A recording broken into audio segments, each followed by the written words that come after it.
project appraisal.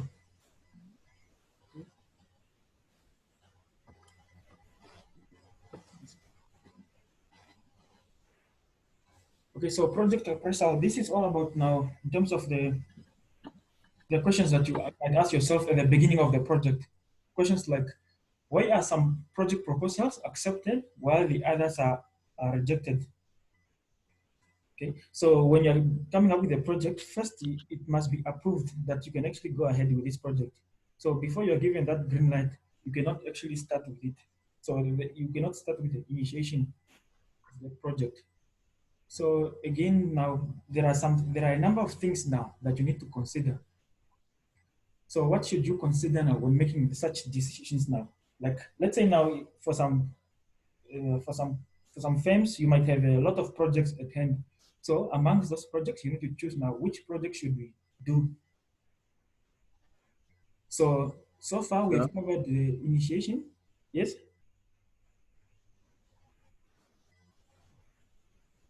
Did one of you? Who sort of accepts the project and rejects the project? Is it now the champions now, the investors and everyone else?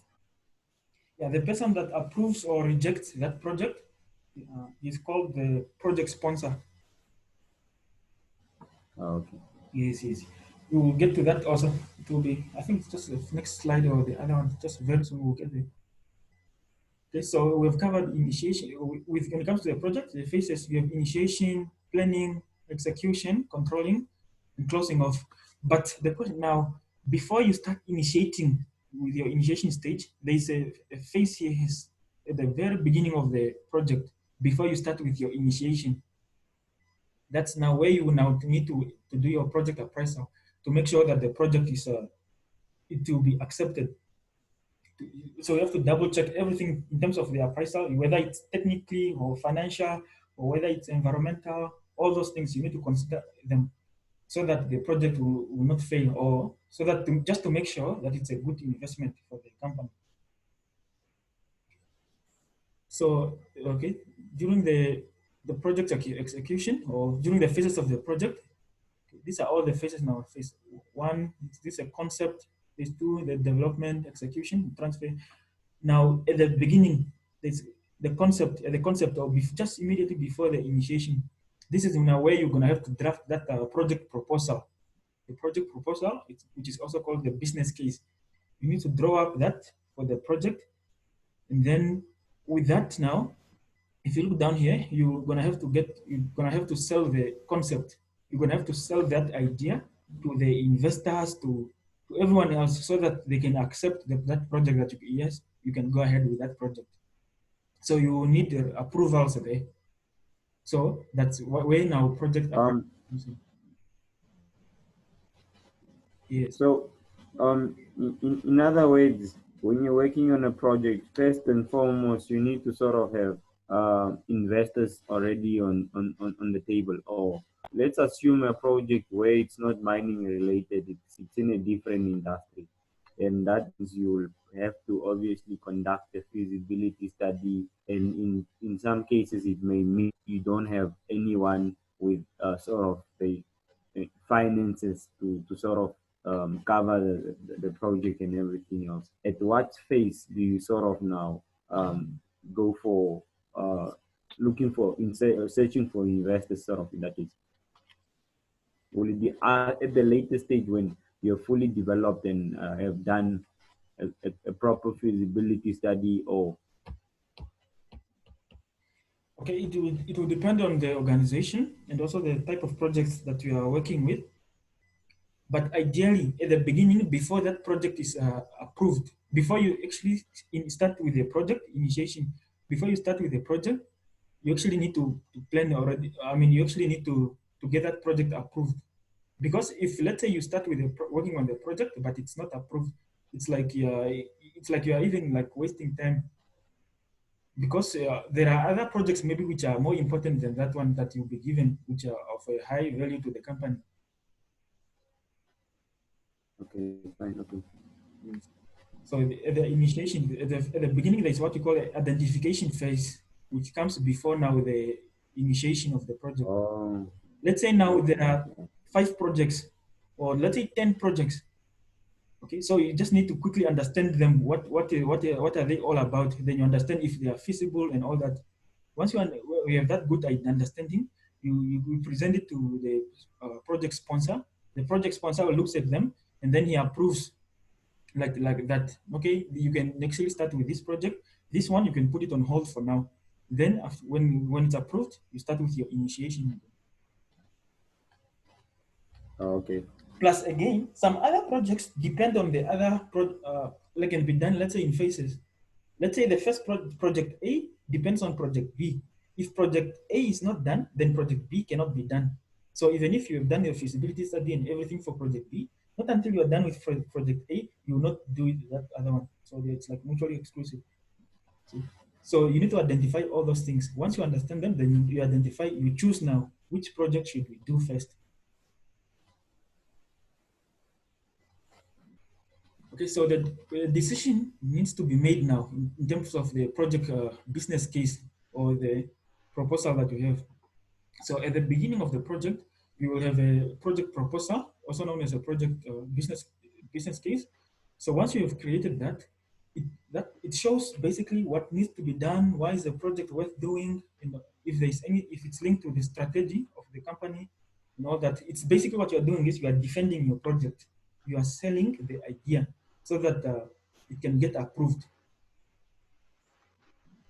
So if that proposal now fails to justify the project, let's say now you have done you have understood, you have done the business case, but then you have noticed that in terms of the feasibility, let's say now in terms of the financials, in terms of your internal rate of return, NPVs,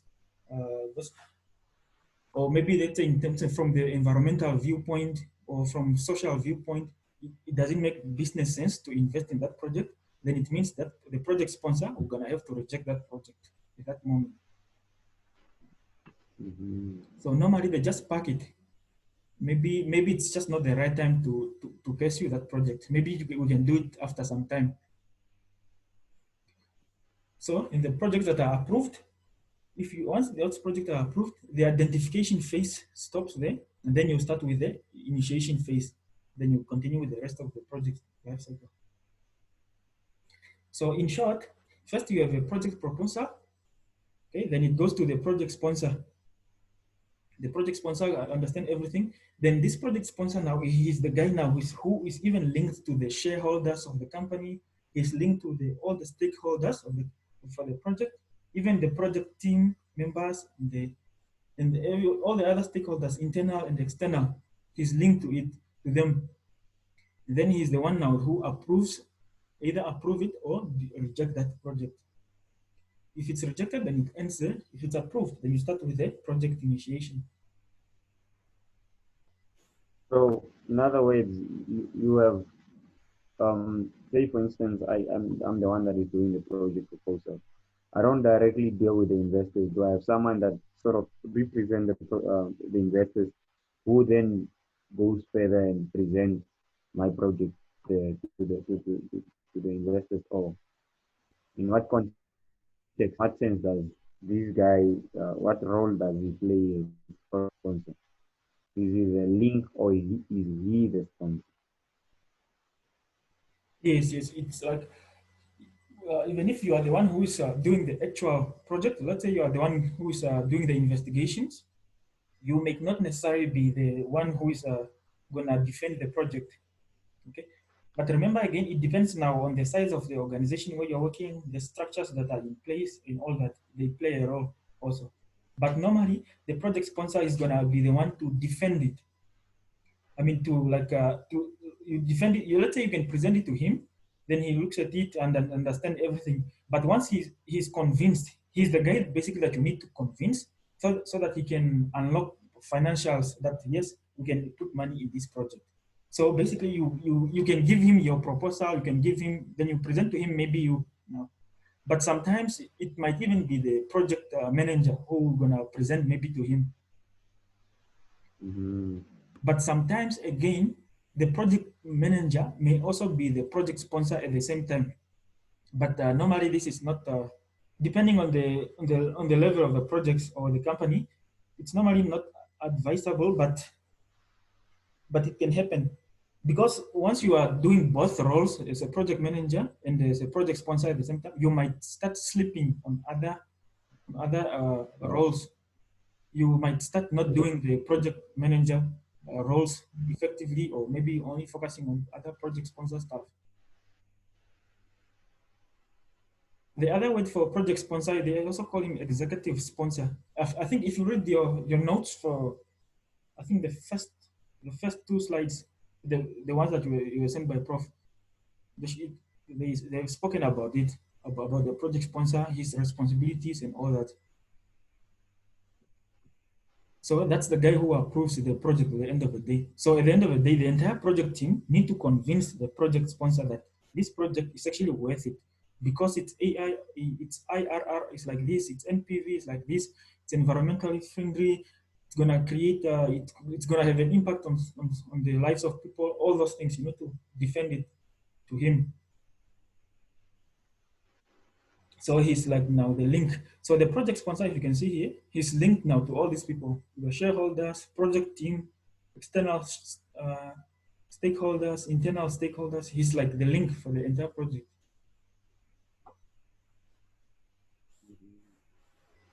Okay, so what is project appraisal? In short, project appraisal has something to do with just establishing or analyzing that this project is worth investing in, or this project is actually, this is a good project. We need to, if we invest our money in this project, we can easily get back our money. It has no effect on the environment, like that. It's basically about defending that project, so that it's basically about justifying why we should put our money in that project. Why should we accept and not reject that project? That's all this is all about.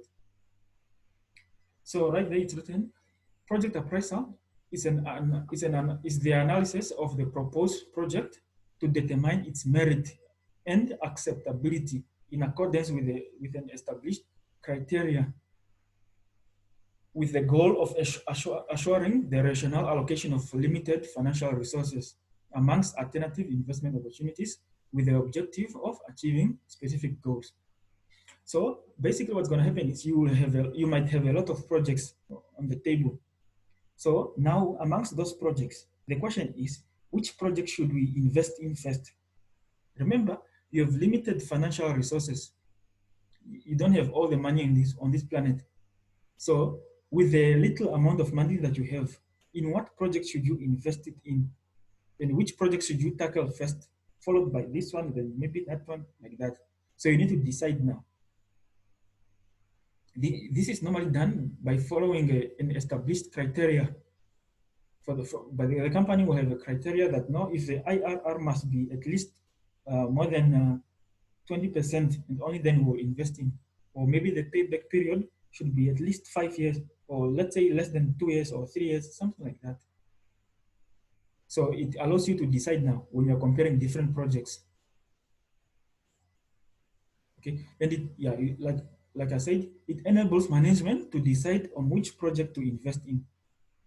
So because they want to invest in the project that will give them the highest returns and in the shortest period of time also, you see. So all those things need to be considered. And this is the final step before the project is agreed for financing. So since now you have defended that project, that this is the best project, it will give us the best return, you will then, only then can the company start financing that specific project. So amongst this project, some will be accepted, some will be rejected. Okay. So for all the projects, you need to defend now, because they need to be funded. Let's say, yeah, most likely they will need to be funded. So, but these funds are limited. So the question is, amongst all those projects that you have, which one should we fund first? Which one is the best? Which one will be the best investment?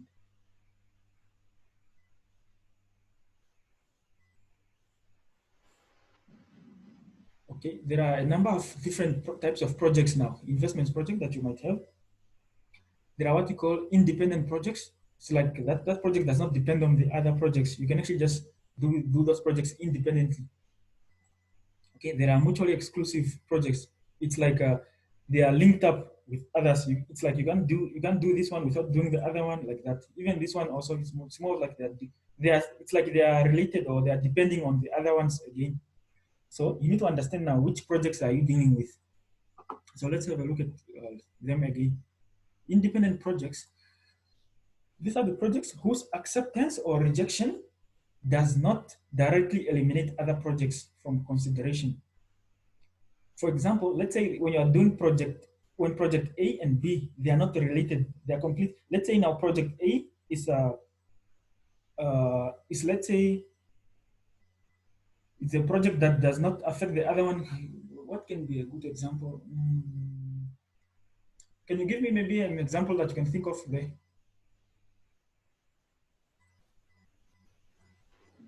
An example of what, sir? of independent projects? That may be rejected without affecting other projects. Yes, yes. I think an example would probably be as was presented by Mr. Novik. Say, for instance, they are trying to implement a new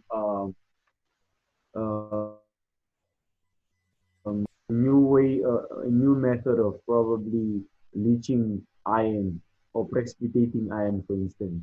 And probably the other, obviously, it's one overall, it's one project, but then it's sort of made up of units.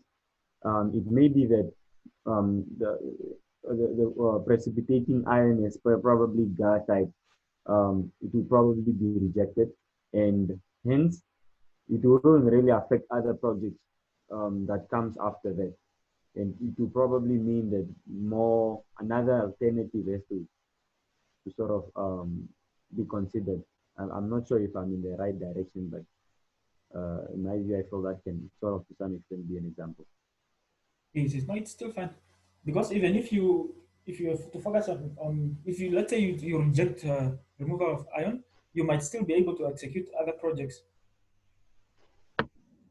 So it does not mean once you say you are not going to focus on this iron removal project, it does not mean the whole all the projects will fall off. No, you can still carry out the other projects.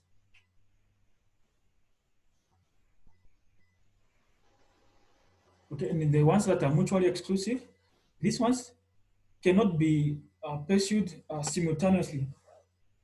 So if you accept one, it means you cannot opt for the alternative project. Or let's say now you are doing let's say between pyromet route and the hydro route. Once you choose the pyro route or the hydro route, it means you forget the other one, isn't it? Because will you have a plant which is running both hydro and pyro? Maybe, but yeah, it might be unnecessary. It's like if you need to choose one route between those two, so you cannot do both of them at the same time. And again, it depends now on the operation. Some are having like different routes like that, but now it depends now on that specific case.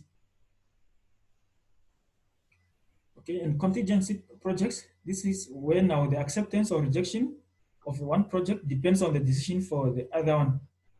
Acceptance or rejection of one of the other projects. Let's say if you choose not, if you choose to go the, if you choose to, in terms of the refinery conversion now, if you choose to do the conversion, it means you're gonna have that sulfur dioxide that will be produced from the roaster. Now that sulfur dioxide, it means you need to have acid plant. So if you accept to do refinery conversion and to have a roaster there, it means you can actually it depend you can actually put up a acid plant there also. So those two decisions are affecting each other. So for you to have acid plant depends on you having that sulfur dioxide released from the roaster. Okay, so there are different aspects now, or the things that you look at when it comes to this appraisal. So there is now market appraisal, market/economic appraisal. You can actually separate those two sometimes. But I have just grouped them together, but because they are not far off. Okay, market appraisal. This is when you for your project, the deliverable of your project, you need to market it. You need to introduce it to the market. And the question is, how will you do it? And then in terms of economy, you need to look into the economic aspect now. Let's say now in terms of supply and demand, and in terms of how the things like inflation, the metal prices, because let's say now you want to build to have a project for uranium, okay, where you are extracting uranium, then it depends on the price of uranium right now also. If the price is low, the investors might not be willing to put in their money now. You see, that's why even a lot of projects in Namibia, for the ones for uranium mines, they are on hold. Most of them is because of that. There's also technical. This is now your area of specialty now. Technical. You just need to make sure everything about the project in terms of technical wise, everything that you need is available. Okay. There's also financial. This is now where you do your IRR, NPVs, payback periods, and all that. Okay. There's also social appraisal. Okay, it depends now on how the project is affecting the stakeholders or the people or the community where that project is being done. How is it affecting them? Because it depends on the project you're working on. Some projects might not have a significant effect, or maybe you're just working within the confined space already that you're having. Okay, it depends. And ecological and environmental. So environmental, again, what is the effect of your project on the environment, or in the life of all other animals and whatever creatures around the plants? Gender appraisal, all that also. But this is not very common for us. Okay, there are a lot of other aspects for project appraisal, but most important ones for us may be mainly economic, maybe technical, financial. This environmental and social also play a big role also. So you need to look at things like now supply and demand. Let's say the supply and demand for uranium now, or let's say for copper. If you look at the London Metal Exchange, the metal prices, they are always changing. You need to look into that also. So because some projects, you can say, no, the uranium projects, because the price is low now, let's put it on hold. But the copper project, we can see the trend for copper prices is going, it's high now. Let's focus on it. Or let's say the price of gold, because it's stable. You see, plays a role. Environmental or ecological, you cannot just make your project and you don't have solution to this, or maybe your project is going to have this impact on the environment. It's going to be another problem again. In financial wise, just make sure you are not going to burn people's money by making them invest in something that will not where they will not realize like a return on their investment. And again, some of the, in terms of the environment, again, some of the areas where you might want to execute your project might be a conservation area, like here. See, Oranjemund. So you need to consider all that. You cannot just say, no, we found copper in Etosha. We'll just go there and start digging and all that. So it's gonna affect your project again. Okay, we'll look into this again, all this one by one. Okay, let's start with marketing and market and economic appraisal. We'll see how far we can go. Okay, so when it comes to market appraisal, it has something to do with introducing your product in the market. So it depends now. This is when our aggregate demand comes in.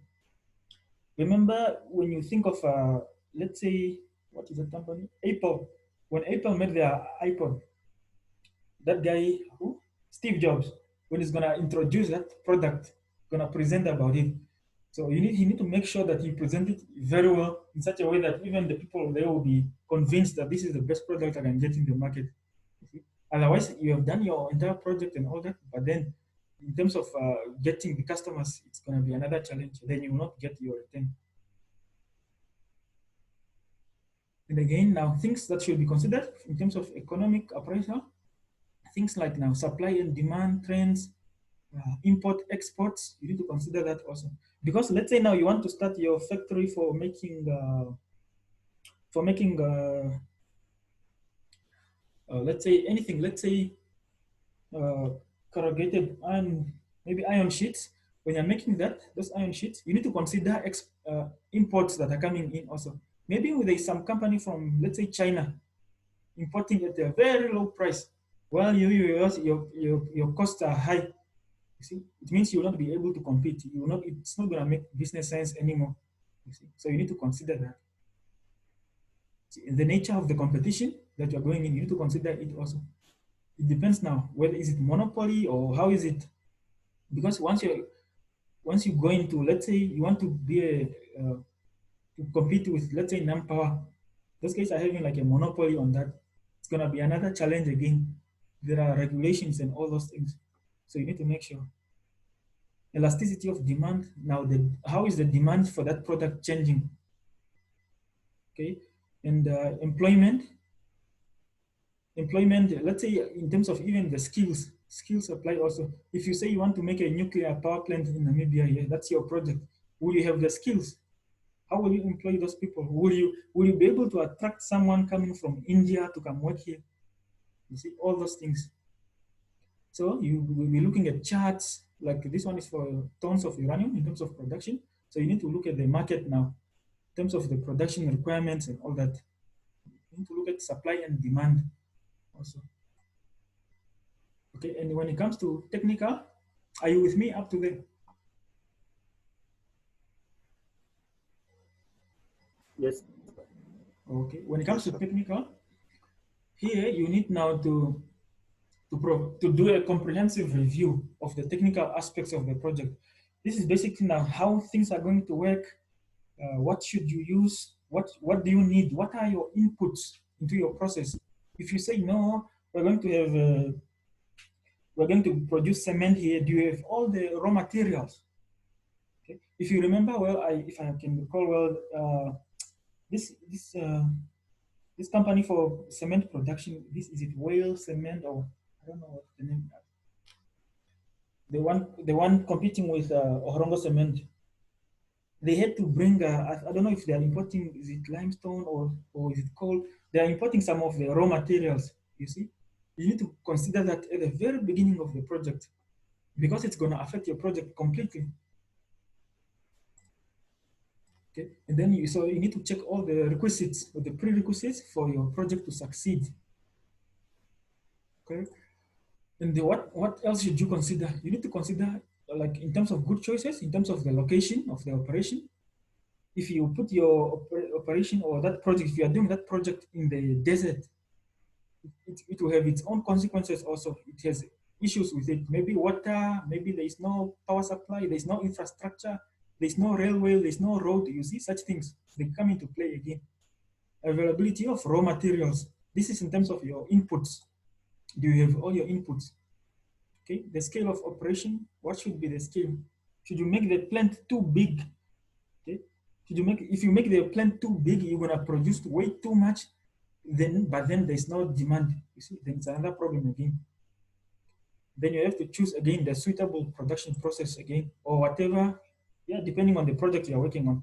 It's basically about the size or the process itself. That which route would you opt for?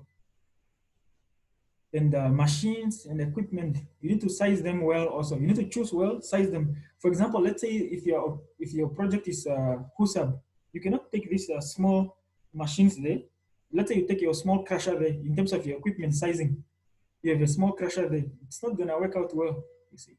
And you also need to get, where are you going to get that? Here's another case. Let's say now, when the guys were building, it was Anglo Gold Ashanti.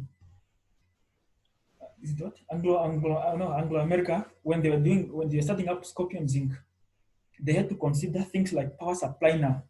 You see here, if you read this newspaper article, it was saying ESCOM will negotiate power deal with Scorpion Zinc mine. Okay, so basically what is happening with Scorpion is that Scorpion consumes the electrical, it consumes about a quarter of Namibia's total electrical power. You see, a quarter of the country's electrical power is consumed by Scorpion Zinc alone. Even if you go check in the reports for NamPower, you actually see them that they've separated Scorpion, like because it's having a big effect. Now, Mhm. now in terms of their power supply, is it supplied by ESCOM or is it supplied by NAMPower? Yeah, The so power that is needed is Scorpion. it is supplied by Huh? ESCOM. What has happened is that ESCOM So has gone into an agreement with NAMPower. The agreement is that NAMPower should put up the infrastructure, those whatever the what in terms of the distribution, the equipment, all those devices for equipment, generators, all those things. But the power itself is coming from South Africa, from ESCOM. Okay, and then they put their power into NAMPower's infrastructure, and then it goes to Scorpion. You see, if you don't consider that, But okay. you but know, the problem. sir, Yeah. what about the load shedding that's in SA? Doesn't it affect the power supply at Scorpion? I think they had an agreement that it shouldn't affect them. Inside, it was like you see, to ESCOM, Scorpion is like their customer, so it basically is like I don't know how they did it, but it's like they were not really affected. I think they were just having some tariffs in terms of how do you call this? In terms of TPZ. like let's say like winter, the rate Mm. of the tariff is high, and also in terms of Oh, yeah, okay, what yeah. all that, the penalties. Mm. So it's like you need to keep your customer happy also, man. I think they may be focusing on the Mm-hmm. citizens. For the citizens, ordinary citizens, maybe it was going off and on like that. But maybe for some powerful Mm. companies, then biggest customers, they were just applying straight. Maybe. I think it's also for like mines. I've quite have had an advantage of indulging in this type of conversation with a few project managers. And apparently, what happens actually in terms of power, what they do is they buy power and in bulk, and that usually happens in advance. Say, for instance, if we buy power during summer, usually during summer the consumption or the rate at which power is sold is low, or and hence when you buy power in bulk in advance, um, it's sort of cheaper for the big mining companies in that regard. Hence, probably when it's gonna come to next year, they have already paid for that power last year when the cost or when the ratings were low. So they will still, regardless of what would have currently happened at ESCOM, they will still have to supply that amount of power that was negotiated or what. Mhm. Okay, no, that's good to know also. Okay, there's only 1 minute, man. Okay, we'll get back after. We can have a short break. We can come back at 20 past 10. I'll Okay. send another link. Okay. Okay, sir. Okay. Okay, it's cool.